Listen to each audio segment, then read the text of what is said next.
أعوذ بالله من الشيطان الرجيم. بسم الله الرحمن الرحيم. قد نرى تقلب وجهك في السماء فلنولينك قبلة ترضاها فول وجهك شطر المسجد الحرام وحيث ما كنتم فولوا وجوهكم شطره وإن الذين أوتوا الكتاب ليعلمون أنه الحق من ربهم وما الله بغافل عما يعملون.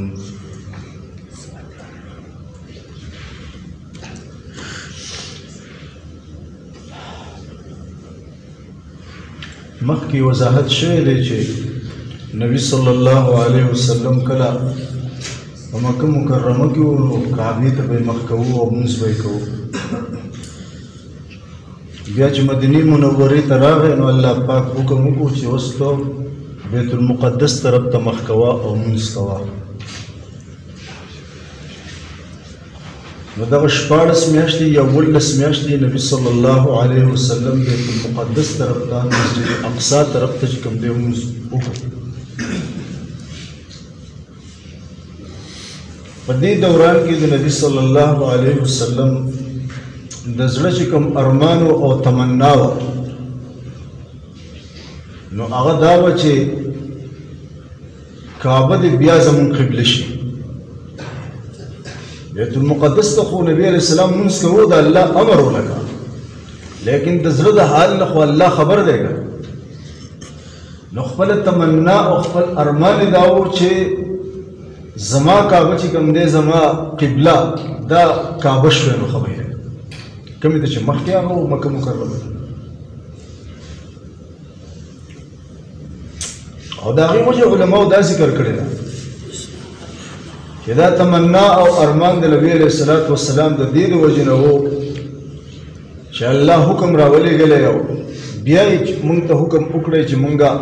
بیت الله شریف ته مخ کړی او دا زموږ قبله وګرځېدی. چې د الله پاک د کتاب نه نبی صلی الله علیه وسلم ته دا خبره معلومه شوې وه چې دا یهود او نصارا داسې قوم دی چې دوی پوهېږي او نه مني، ضدي قوم دی. څه دی لکه د دوی نه د منلو امید او توقع چې کوم دی څه لکه ډېر کم په نشي حساب.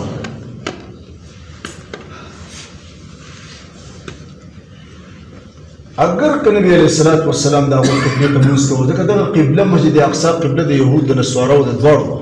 سوال د دواړو قبله اگر چې لږ اختلاف پکې و بیا انشاءالله تاسو ته وضاحت. نو دغه قبله د یهودو د نصاراو وه او هغو چې وو نو هغو نه د منلو توقع او امید د نبی علیه الصلاة والسلام ډېر زیات کم و بلکې په نش باندې حساب و ځکه چې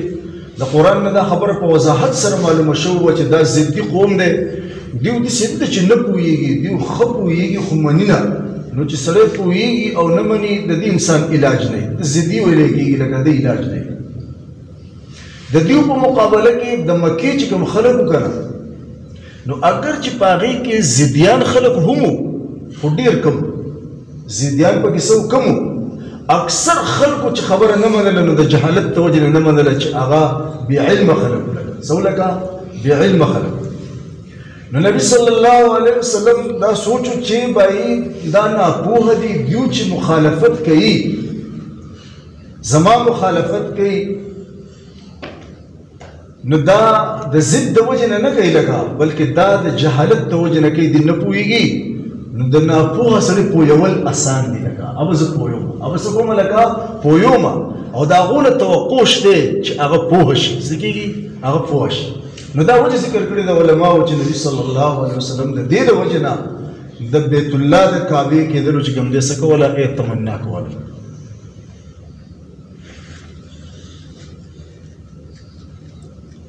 لکه ګوره زموږ په دې زمانه کې ډېر خلک د جهالت او د ناپوهۍ د وجې نه د الله پاک د احکامو مخالفت کوي، د نبي صلی الله علیه وسلم د سنتو څه کوي مخالفت کوي. لکه نو دا هغو د ضد د وجې نه کوي، سره د پوهې نه کوي. اوس خلک داسې دي چې هغه داغو عقاید خراب کړی دي او هغه د په ذهن کې دا خبره اچولې ده چې دا مونږ چې تاسو ته څنګه وایو دا عقیده ټیک ده دا نظریه ټیک ده لکه نو هغه څه کېږي لکه هغه ناپوهه دي نو هغوی بس ټیک ده چې دغه عقیده ټیک ده دغه نظریه ټیک ده او تا ته اوس ملا ووایي چې بھائی دا نظریه ټیک ده او دا عقیده ټیک ده نو تاسو خو په هغې باندې خامخا عمل کوئ نو دغه ناپوه او جاهله خلک د دین نه چې کوم دی نو دغه خپل مولیانو پسې لاړ شي او هغه وایي چې بس لکه دوی مونږ ته ټیک وایي نو هغه د خدای پاک سره لکه مخالفت نه الله سره محبت د خدای د نبی سره مخالفت نه بلکې د الله د نبی سره هم صحیح لکه محبت یې لکه او د الله د نیکانو بندګانو سره چې کوم دی صحیح د هغو سره هم عداوت او دشمني نه د هغو سره هم محبت نو هغه کارونه بیا د هغه محبت توجه نه کوي لکه هغه چې دا ټیک دي څه دي لکه دا ټیک دي لکه او هغه کارونه هغه د دغه انبیاو په حق کې یا د الله پاک په حق کې یا د الله پاک د اولیاو په حق کې هغه بیا دغه عقیده نظریه د عزت ګڼي حالانکه هغه عزت نه او په حقیقت کې توهین ده صحیح لکه توهین نو که هغه چې دغه خلک د دغه مولانو د خلاص شي لکه څه دي لکه دغه مولانو نه خلاص شي او چې ته حق پرست عالم مخې ته راشي او کینی ورته نو په خبره به پوه شي څه کېږي خو هغوی دې ته پرېږدي نه څه کېږي لکه ځکه هغوی ورته ځکه نه پرېږدي چې هغوی که دې ته هم پرېښودو خو زموږ مسله ورانېږي څه کېږي لکه زموږ مسله بیا ورانېږي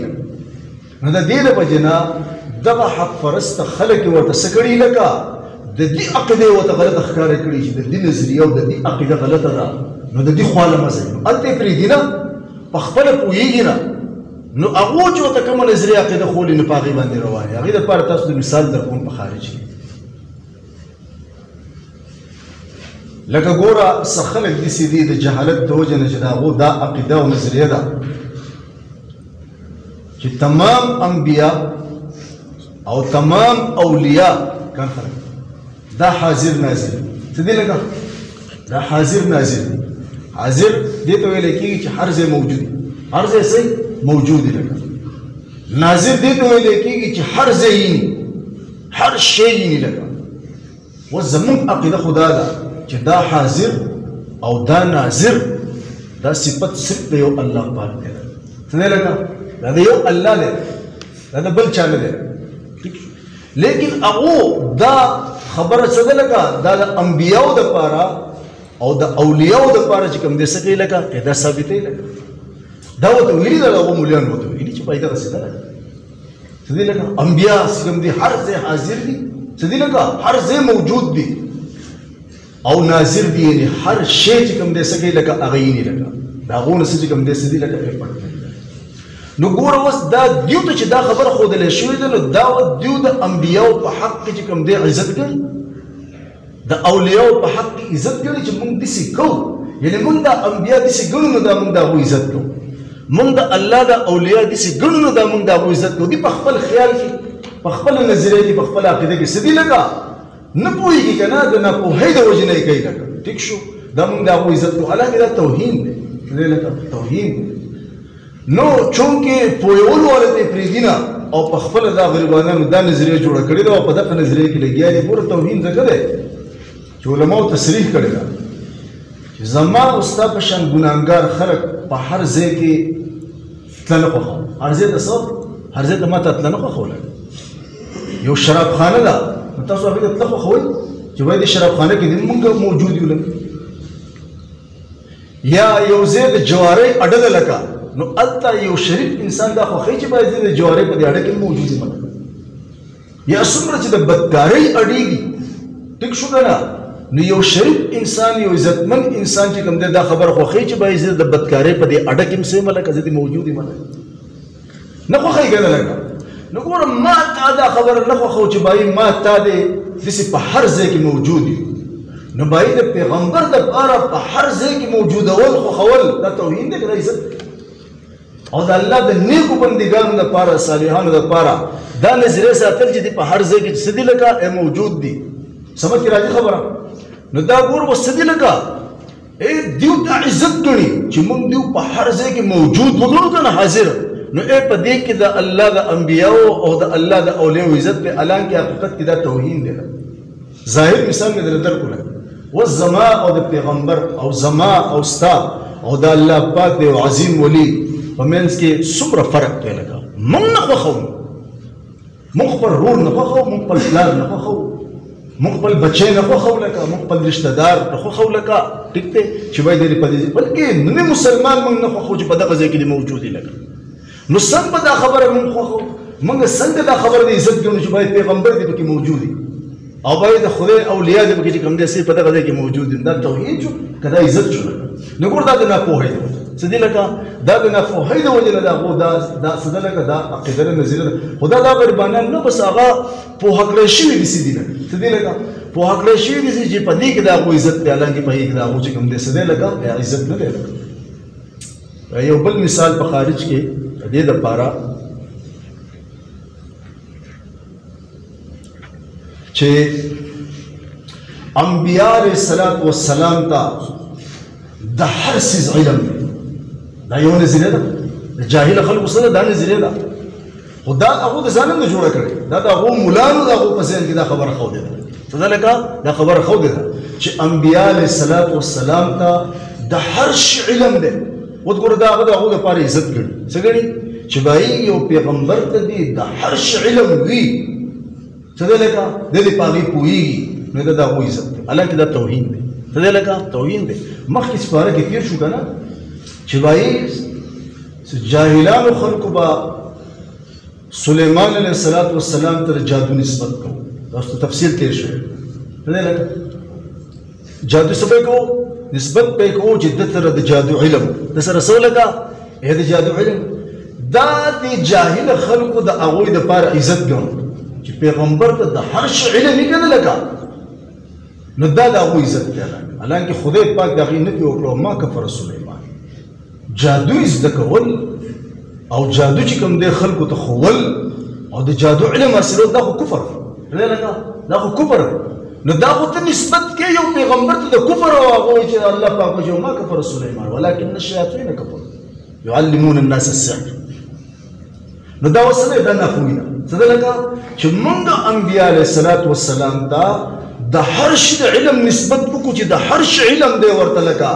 نو په هر شي کې هر شی خو ټیک نه دی. د هر شي علم چې کوم دی که نه اخو صحیح نه دی، اخو روا نه دی. لکه د بعضې څیزونو علم حاصلول خو کفر دی. لکه ما تاسو ته مثال درکړو. لکه نو دا د جهالت د وجې نه څه کوي، لکه دوی وایي چې موږ انبیاو ته د هر شي د علم نسبت وکړو چې د هر شي علم دی، نو دا به د هغې عزت وي، حالانکې دا خو عزت نه دی، دا خو توهین دی، بلکې کفر دی. بعضې خبرې خو څه دي، لکه دا کفر دی. الله ته په خپله باندې کفر ویلی، جادو زده کول او جادو کول چې کوم دی څه دی، لکه دا انسان مسلمان نه پاتې کېږي، څه کېږي، لکه بس کافر شي. په خپله قرآن مثال دی. درېیم مثال د دې لپاره داسې پوهه شئ چې حدیث مبارک کې دا خبره په وضاحت سره ثابته ده چې نبی صلی الله علیه وسلم فرمایلی دي چې څوک د لرې نه ما باندې درود وایي نو د الله فرشتې مقرر دي. لکه یو محکمه د فرشتو الله مقرر کړې، د هغو کار دا دی چې په نبی صلی الله علیه وسلم باندې څوک درود وایي دا درود هغو اخلي او نبی علیه الصلاة والسلام ته رسوي. دا ډیوټي ده. څه ده؟ لکه الله پاک د فرشتو مختلف ډیوټیانې لګولې دي. یو جماعت د فرشتو دا دی چې د هغو صرف دغه ډیوټي ده چې څوک درود شریف زما په پیغمبر باندې وایي دا زما پیغمبر ته رسوي. ٹھیک ده؟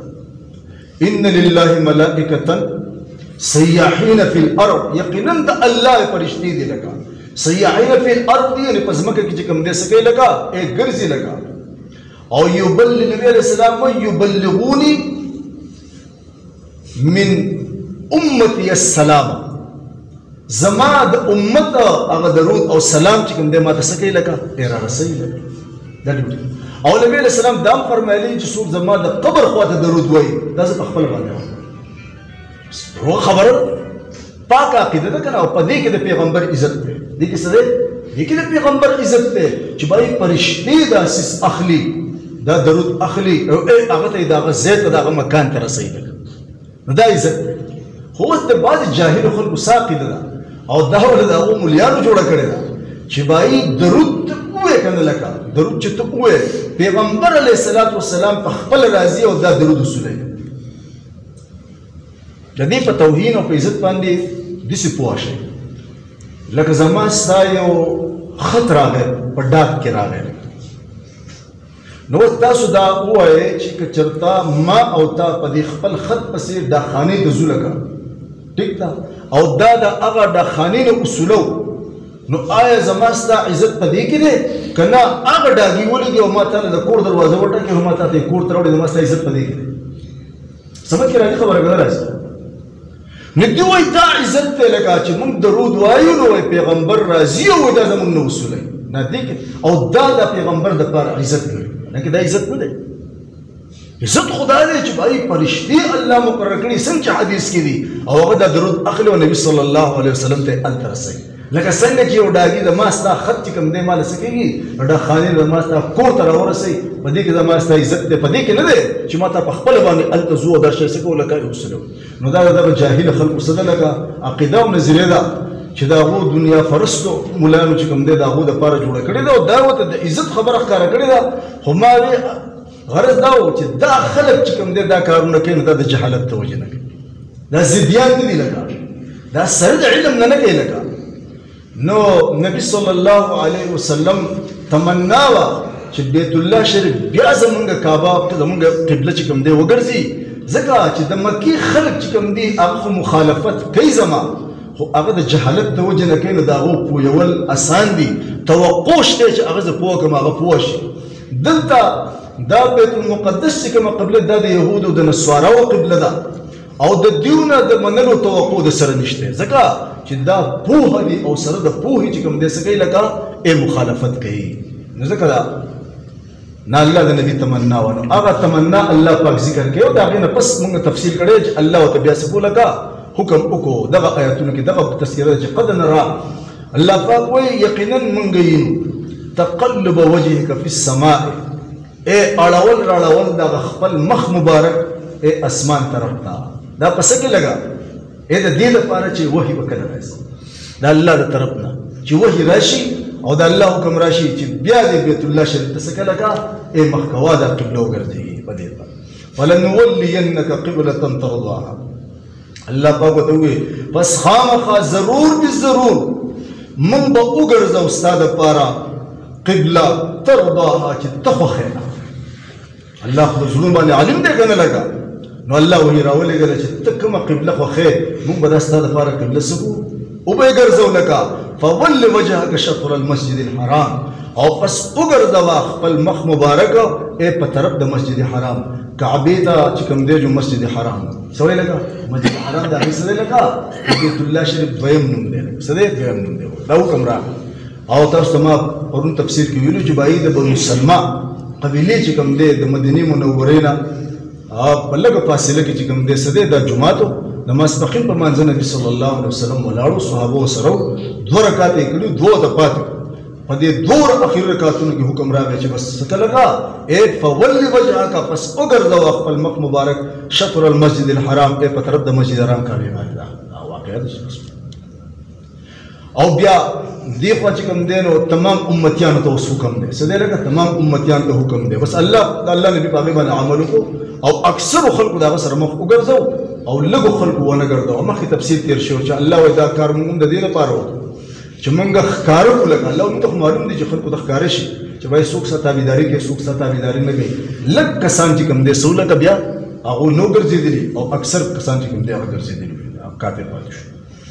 وحيث ما كنتم او تمام امتیانو ته دا حکم دی چې کوم ځای کې یې تاسو فولوا وجوهکم پس تاسو ګرځوئ خپل مخونه شطره په طرف د مسجد حرام باندې تاسو هر طرف ته چې یې لکه او تاسو چې منځونه کوئ نو مسجد حرام طرف ته یعنې کعبې ته یعنې بیت الله طرف ته چې کوم دی مانځه کې څه کوئ لکه مخ کوئ مونږ ټول ته دا خبرې وکړم دی د مشرق دی د مغرب دی شمال دی جنوب دی او چې قبله په کوم طرف باندې واقع ده نو هغه به د هغې قبلې طرف ته څه کوي مخ کوي چونکې موږ د بیت الله نه د مسجد حرام نه او د کعبې نه په مشرق باندې پراته یو څه دی لکه په مشرق باندې پراته یو نو موږ مغرب ته مخ کوو اوس څوک چې د بیت الله نه چې کوم دی څه دی لکه مغرب طرف ته پراته دي نو هغه مشرق طرف ته مخ کوي نو کعبې ته به یې مخ داسې نه کوي څوک چې شمال طرف ته پراته دي د کعبې نه نو اب جنوب طرف ته مخ کوي، او څوک چې د بیت الله نه جنوب طرف ته پراته دي نو هغه به چېرته مخ کوي؟ لکه شمال طرف ته مخ کوي، د ټولو بیت الله شریف ته او مسجد حرام طرف ته چې کوم دی څه کېږي مخ راځي، په هر ځای کې چې وي سمت ته مخ کول غواړي. او څوک هلته کې په حرم کې دننه وي مطاف کې وي چې بیت الله شریف ورته ښکارېږي لکه، نو بیا خو د هغه دپاره بالکل کعبې ته مخ کول دي، که د هغې نه بیا لږ دې خوش به د مونږ نه کېږي لکه، خو چې کوم په اطرافو کې پراته دي نو هغې دپاره سمت دی، څه دی لکه سمت دی، که څه لږ اخوا دېخوا شي هغه څه فرق نه کوي. وان الذين يقينا هغه خلق الله پاک وایي چې اوتوا الکتاب هغو ته کتاب ورکړی شوی دی، نو کتاب یهودو ته ورکړی شوی دی چې تورات دی، او کتاب عیسایانو ته ورکړی شوی نصاراو ته چې هغه انجیل دی. الله وایي لیعلمون خامخا دوی پوهېږي انه الحق من ربهم چې دا د دې مسجد اقصا نه بیا دې کعبې ته دا مخ کول دا حق دی من ربهم د جانبه د رب د دوی نه، دوی په دې پوهېږي. الله دې چې دا اعتراضونه کوي که نه دا خو د تنګولو دپاره او د پریشانه کولو دپاره د خدای د پیغمبر او د مسلمانانو کوي. د دوی په کتابونو کې دغه خبره وه چې دا پیغمبر محمد صلی الله علیه وسلم دا نبی القبلتین دی، لکه دا د دوو قبلو نبی دی. دا پته وه چې اول به نبی صلی الله علیه وسلم څه کوي؟ بیت الله ته لمونځ کوي، د هغې نه پس به چې کوم دی بیا مسجد اقصا ته مخ کوي، او د مسجد اقصا نه به بیا وروستو چې کوم دی څه کوي؟ بیت الله ته مخ کوي. دا موجود الله په خپله باندې وایي یقینا هغه خلک چې هغو ته کتاب ورکړی شوی دی یعنې یهود او نصارا لیعلمون خامخا دوی ته علم دی انه الحق چې بیا د دې مسجد اقصا نه بیت الله د مسجد حرام ته مخ کول چې کوم دی څه دي دا حق دي، او دا د چا د جانبه دي؟ من ربهم د دوی د رب د جانب نه دي. ضدیان شو که نه شو؟ ښه ضدیان بیا هم پراپیګنډې به یې کولې. وما الله نه دی الله پاک بغافل نه خبره عما د هغه څه نه یعملون چې دوی کوي، لکه چې سره د علم نه باوجود دوی د خدما پیغمبر تنګهي لکه او د مسلمانان تنګهي لکه او پراپیګنډې کوي. نو الله وایي مونږ غافل نه یو، ناخبره نه یو، مونږ ته ښه پته ده، نو چې مونږ ته پته ده مونږ به د دوی د دې تنګولو سزا دوی چې کوم څه کوو ورکوو. قد نرا یقینا مونږ وینو تقلبه اړول راړول وجهک اے د مخ مبارک ستا فی السماء اسمان طرف ته فلنولینک پس خامخا ضرور بالضرور مونږ به وګرځو ستا دپاره قبلتن قبله تر هغه قبله ترضاها چې ته خوښې هغه فولي پس وګرځوه وجهک خپل مخ مبارک شطر المسجد الحرام مسجد حرام طرف ته وحیث او اے مومنانو کم ځای کې ما کنتم چې تاسو فولو پس تاسو وګرځوئ وجوهکم مخونه خپل شطره اے په طرف د مسجد حرام لمانځه په وخت وان الذين بشقاق كسان اوتوا الكتاب چورګ شوی دی ورته کتاب یې یهود نصارا لا يعلمون قامخا دوی ته علم دی دوی پوهېږي چې انه الحق یقینا دا د دې مسجد اقصا نه بیا بیت الله ته د ګرځېدل چې کوم دي اے دا حق دی من ربهم د طرفه د رب د دوی نه. وما الله نه دی الله پاک بغافل نه خبره عما د هغه څه نه یعملون چې دوی کوي. یا ارحم الراحمین یا